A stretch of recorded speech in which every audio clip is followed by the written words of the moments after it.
കൃഷ്ണ ഗുരുവായൂരപ്പ, ഭഗവാന്റെ ആ തിരുനടയാണ് തുറക്കുമ്പോ ഒരു മന്ദഹാസമുണ്ട്, ഒരു പുഞ്ചിരി. ആർദ്രഹസിതോല്ലാസം നൈപ്പത്തൂര്. ലോകത്തെ മുഴുവൻ വശീകരിക്കാൻ കച്ചകെട്ടി പുറപ്പെട്ട കാമദേവൻ ഭഗവാന്റെ ചിരി ഇങ്ങനെ കണ്ടാണല്ലോ. തന്നെ 5 ശരങ്ങളും താമരവള്ളി കൊണ്ട് കെട്ടി തട്ടും പുറത്ത് വെച്ച് ഭംഗിയായിട്ട് സൗന്ദര്യ ലഹരി ചൊല്ലിക്കൊണ്ടിരിക്കും. ഗോപികമാര് ഉന്മത്തരായി രാസനൃത്തം ചെയ്യും. യശോദമ്മ എന്റെ കണ്ണാന്ന് പറഞ്ഞ് ഗുരുവായൂരപ്പനെ മടിയിൽ വെച്ച് അമ്മിഞ്ഞു കൊടുക്കും. സാഹിത്യം ഈ ഭഗവാന്റെ ചിരിയെക്കുറിച്ച് വർണ്ണിക്കാനാവാതെ ധ്വനി, വക്രോക്തി, അലങ്കാരം തുടങ്ങിയ സാധനങ്ങളെ മുഴുവൻ കിട്ടിയ വിലയ്ക്ക് തൂക്കി വിൽക്കും.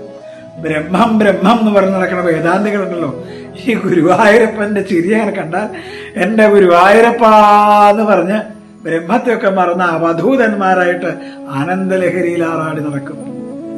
പാട്ട് 7 സ്വരങ്ങൾ പോരാതെ ഗുരുവായൂരപ്പന്റെ ചിരിയെ വർണ്ണിക്കാൻ 8ാമതൊന്ന് കിട്ടുമോ? അത് കിട്ടിയെങ്കിൽ പാടായിരുന്നുവല്ലോ പറയും. നടന്മാര് നവരസങ്ങള് മതിയാവാണ്ട് നാട് വിടും. 7 വർണ്ണങ്ങൾ പോരാണ്ട് ചിത്രകാരന്മാര് പുതിയ വർണ്ണം അന്വേഷിച്ച് നടക്കും ആ ചിരിയെ ഒന്ന് വരയ്ക്കാൻ. ഗുരുവായൂരപ്പ, വ്യാഴാഴ്ചയും ഉദയാസ്തമേന പൂജയൊന്നും ഇല്ലാത്ത ഒരു ദിവസം ഞാൻ അവിടെ വന്ന് അവിടുത്തെ എന്റെ ഗുരുവായൂരപ്പനെ ഭംഗിയായിട്ട് നമസ്കരിച്ചോളാം. ഇപ്പോ അവിടുത്തെ ഈ പുഞ്ചിരി ഉണ്ടല്ലോ, അതിനെ ഒന്ന് നമസ്കരിക്കട്ടെ കൃഷ്ണ.